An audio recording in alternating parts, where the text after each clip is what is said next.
उहा औरत नजमा मंगी उन असांजी भेण खे वर्गलायो, उनखे का सर्जरीअ जी लालच ॾिने त मां तुंहिंजे चेहरे जी सर्जरी कराईंदमि। इहो उनजे ज़हन में ॻाल्हियूं विझी करे उनखे हितां वठी वई आहे गंबट जे हुन हॉस्पिटल में। उते हिन जो गुर्दो कढायो अथईं।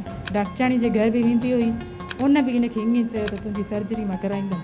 त अचानक हुन सां इहो गुर्दे कढण वारो सीन पेश कयो, जंहिंजे करे माना हुनजो उते हाँ फटो आहे। जी बिल्कुलु नाज़रीन, असीं मदेजी में मौजूदु आहियूं। मजेदे शहर जी रहवासी आहे नौजवान नारी ख़ालदा मीराणी, जेका पोयनि 3 महीननि खां लापता आहे ऐं पोएं हफ़्ते खां हुन जूं सोशल मीडिया ते ख़बरूं गर्दिश करे रहियूं आहिनि त उन जेका आहे गंबट अस्पताल में हुनजो गुर्दो कढियो वियो आहे ऐं उहा फ़ौत थी वई आहे।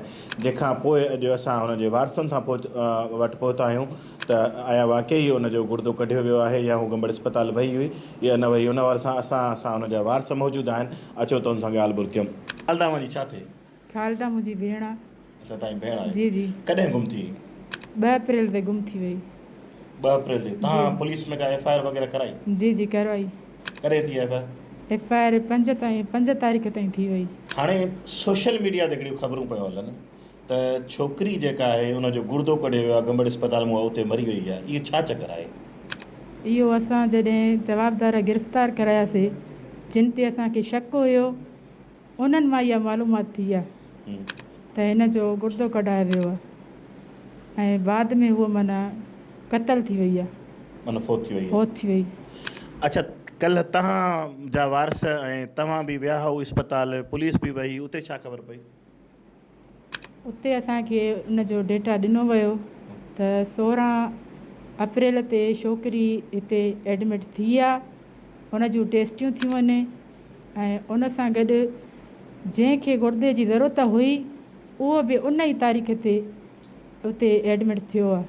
अच्छा, हिकिड़ी ॻाल्हि हिते शहर में असां जांच पे कई त शहर में हिकिड़ी ॻाल्हि पहिले का हिकिड़ी सिहत खाते जी मुलाज़िम आहे, उहा का हुनखे रिलाए करे उॾे वठी वई। छा इहा ॻाल्हि सची आहे का? जी, या उहा पुलिस वटि गिरफ़्तार बि आहे माई का?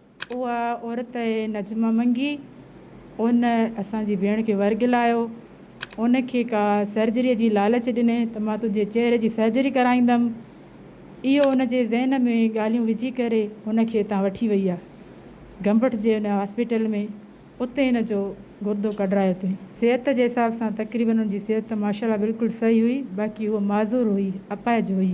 अच्छा, पोलियो हुयुसि? जी जी, घुमण जे हिसाब सां माना अच्छा, माज़ूर जेका हुई। चओ था सर्जरी कराइणी उहा उनजी लालच ॾिनो? जी जी, उनजी लालच, छो जो उनखे माना कुझु अर्सो पहिरियां कंहिं घर में रध पचा कंदे उनजे चेहरे खे थोरो नुक़सानु थियो हुयो, मुतासिर थियो बाहि जी वजह सां, त उन हिसाब सां उहो माना चवंदी हुई त मुंहिंजी सर्जरी करायो।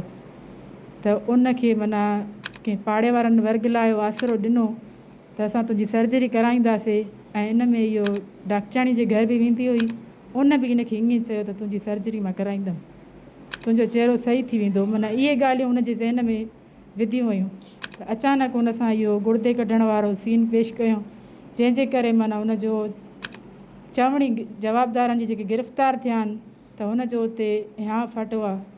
इहा ॻाल्हि उन्हनि इहा कई आहे, जेकी पुछा ॻाछा कई आहे पुलिस उन्हनि खां, त उन में असांखे इहा ख़बर पई आहे। माना तव्हां चओ था तव्हांजी भेण फ़ौत थी वई आहे? फ़ौत थी वई आहे, बाक़ी वधीक मरण जी का ख़बर न पई आहे? न, उनजी असांखे लाश बि न मिली आहे, काई बि तस्दीक न आहे इन हवाले सां। असां इहो चाहियूं था त असांखे वधीक उनजे बारे में माना उनजी अगरि फ़ौत थी वई आहे बि असांखे उनजी लाश ॾिनी वञे।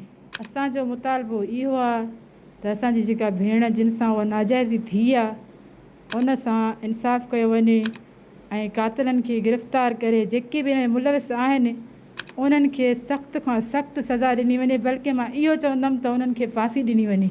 मुंहिंजो इहो मुतालबो आहे।